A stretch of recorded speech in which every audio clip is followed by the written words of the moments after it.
সালাম আলাইকুম রহমতুল্লাহ।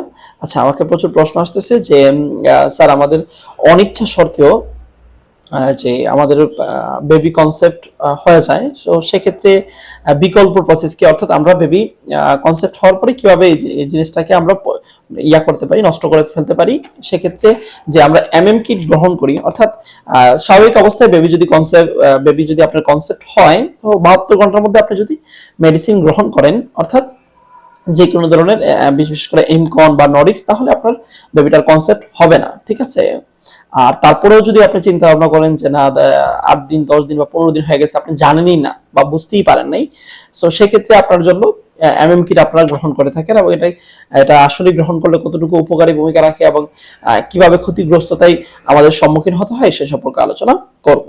আচ্ছা, প্রাথমিক অবস্থায় আমি ধরে নিলাম আপনারা হাজবেন্ড এবং ওয়াইফ, আপনারা প্রাথমিক অবস্থায় যে মেলামেশা করেছেন, শারীরিক সম্পর্কে লিপ্ত হয়েছেন, তারপরে আপনি 72 ঘন্টার মধ্যে কোনো ধরনের মেডিসিন নেন নাই, তো তারপরে আপনার বেবি কনসেপ্ট হয়ে গেছে বা 1 মাস হয়ে গেছে বা 15 দিন বা 1.5 মাস এরকম হয়ে গেছে।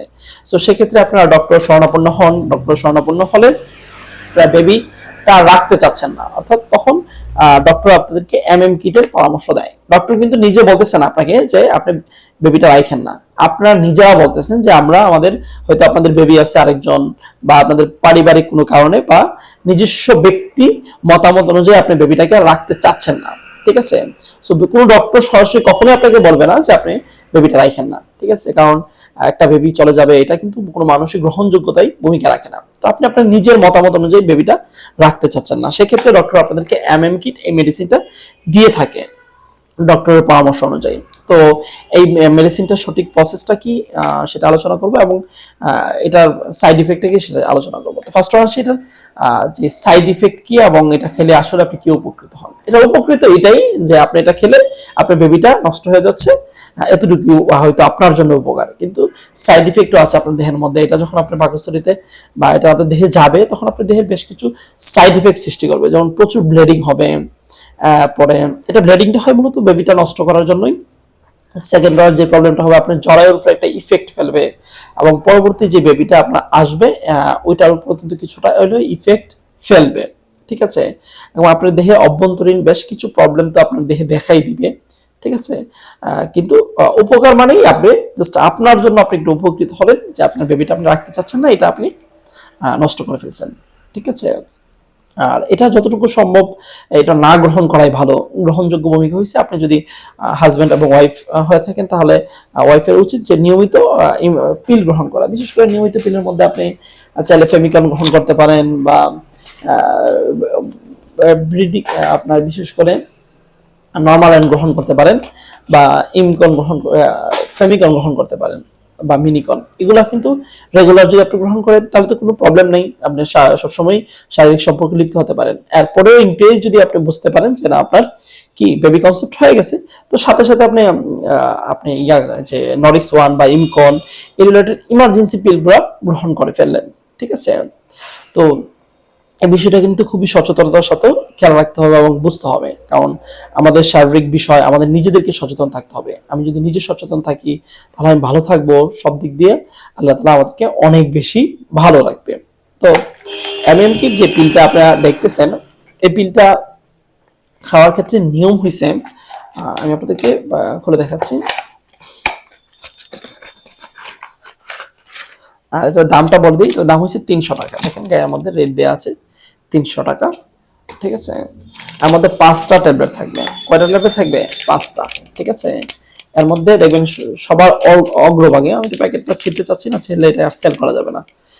তো এখানে 5টা ট্যাবলেট আছে, দেখেন 5টার মধ্যে যেটা 1 নাম্বার যে ট্যাবলেটটা দেখা যাচ্ছে, যে লেখার মধ্যে আছে যে এই ট্যাবলেটটা আপনি মনে করেন আজকে খেলেন, ঠিক তার 24 ঘন্টা পরে বাকি 4টা ট্যাবলেট খাবেন। যে একটা ট্যাবলেট খাবেন এটা পানিতে গিলে খেয়ে ফেলবেন, আর বাকি যে 4টা ট্যাবলেট আছে পরবর্তী দিন খাবেন। এর মধ্যে 2টা ট্যাবলেট পরবর্তী দিন রাতে আপনার মানে গালের পাশে দিবেন, এবং অন্য 2টা ট্যাবলেট এই গালের ভিতরে দিবেন। দেওয়ার পরে কিছুক্ষণ হাফ ঘন্টা মানে 30 মিনিটের মতো রেখে দিবেন। রেখে দেওয়ার পর দেখবেন যে আস্তে আস্তে গলে গলে আপনার গলা দিয়ে নেমে যাচ্ছে, ঠিক আছে। এরপর যদি না গলে সমস্যা নেই, আপনি 30 মিনিট পর পানি গিলে খেয়ে ফেলবেন, ঠিক আছে। এটা হচ্ছে এটার প্রসেস। এখন তো তারপরে বৃত্তান্ত দেয়া আছে, আমি বর্ণিত করতে চাচ্ছি না, এখানে খুব বৃত্তান্ত, আমার যে কথাগুলো বললাম এগুলাই খুবই বিস্তারিতভাবে এখানে বর্ণনা করা আছে, ঠিক আছে।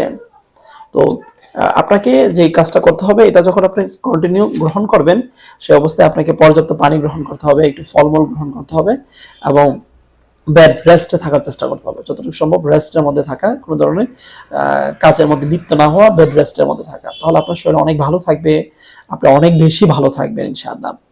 তো এটা তখন আপনি গ্রহণ করবেন, তখন আপনার শরীর ব্যথা করতে পারে, জ্বরের রাস্তা ব্যথা করতে পারে, পেট ব্যথা করতে পারে, এটা হচ্ছে সাইড ইফেক্ট, ঠিক আছে। স্বাভাবিক অবস্থায় এই সাইড ইফেক্ট গুলা আপনার দেহের মধ্যে দেখা দিবেই, এটা অস্বাভাবিকের কিছু নয়, তবে সময় লাগবে, একটু এক দুই দিন বা 3 দিনের মধ্যে আপনি ইনশাল্লাহ আপনি একটা পরিবর্তনের মধ্যে চলে আসবেন, ঠিক আছে। তো আমার পরামর্শ হচ্ছে, দেখেন এই জিনিসটা গ্রহণ না করাটাই সবচেয়ে ইফেক্টিভ। তারপরেও আপনারা যখন ডক্টর শরণাপন্ন হন বা ডক্টর কিছু আপনাদেরকে দিয়ে থাকে, এবং যতটুকু সম্ভব এই জিনিসটার প্রয়োগটা ডক্টরদেরও নিষেধ থাকে যে এটা পর্যন্ত যাতে আপনার না আসা লাগে, ঠিক আছে। তো এটা এক ধরনের অ্যাবর্শন বললেও ভুল হবে না, বাট এটার পর্যন্ত আপনার না আসাটাই সবচেয়ে গ্রহণযোগ্য এবং সবচেয়ে বেশি সৌন্দর্য, এবং আপনার জীবনের জন্য সবচেয়ে বেশি গ্রহণযোগ্য ভূমিকা রাখবে ইনশাআল্লাহ। তো তার পাশাপাশি যতটুকু সম্ভব নিজেকে সচেতন থাকা, প্রত্যেকটা মানুষের নিজস্ব ফ্রিডম আছে, স্বাধীনতা আছে, নিজেকে নিজের সচেতন থাকা এবং যতটুকু সম্ভব সচেতনভাবে নিজের জীবনকে অতিবাহিত করা। এর মধ্যে আল্লাহ তাআলা বরকত রাখছে, রহমত রাখছে, আল্লাহ তাআলার সব ধরনের বরকত এর মধ্যেই স্থির রয়েছে। সুতরাং আল্লাহ আমাদেরকে বোঝার তৌফিক দান করুক, এবং কোনো বিষয় সম্পর্কে যদি আপনাদের জানার আগ্রহ থাকে যে এই বিষয়টা বুঝতেছি না, জানতে চাচ্ছি, অবশ্যই আমাদেরকে মেসেজ করবেন, আমরা চেষ্টা করবো আপনার প্রশ্ন উত্তরটা আপনার নিকট পৌঁছে দেওয়ার জন্য ইনশাআল্লাহ। আসসালামু আলাইকুম ওয়া রাহমাতুল্লাহ।